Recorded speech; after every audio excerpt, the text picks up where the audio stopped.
Hi guys! I'm just about to make my cinnamon raisin sourdough. So I let my starter bread rise.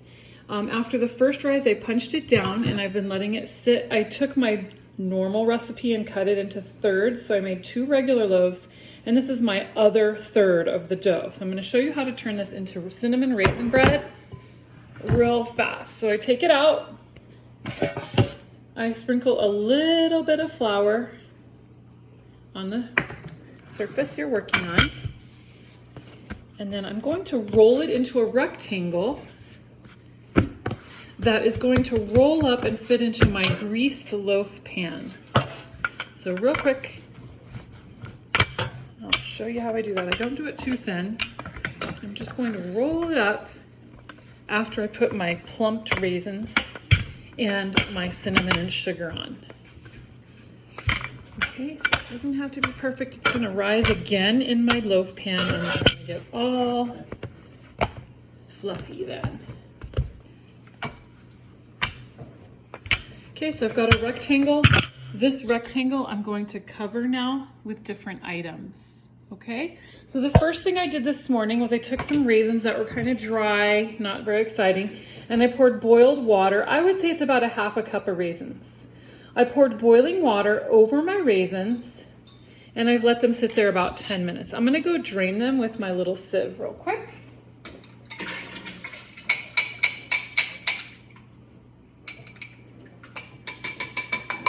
Okay, I drained them. They're ready for this step. I mixed about a tablespoon of sugar and maybe a third of a cup of, rewind. About a heaping teaspoon of cinnamon and about maybe a third of a cup of sugar. I didn't really measure it, but I just want enough to cover a thin layer of my dough. This is my cinnamon raisin bread that I'm making. This is my sourdough. And then I'm going to dump on those drained plumped raisins and just spread them a thin layer all over. Okay, now my loaf pan is going to be, we're going to roll it, so we're going to roll it this way so that it fits inside my loaf pan. Okay, there's only one way that I can roll this to actually make it so it will be the right width in my loaf pan. So I'm going to take it and I'm going to roll it up.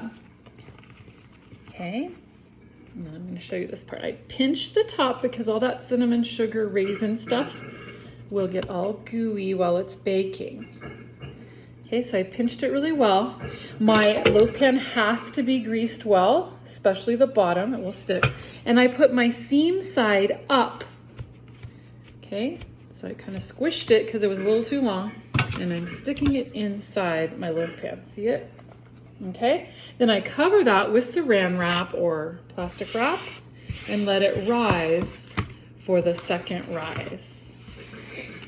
Okay, then you'll go ahead and you'll bake that like you normally bake your bread. I think I do 375 for about 30 minutes, but you'll have to check it, test it out. Bye.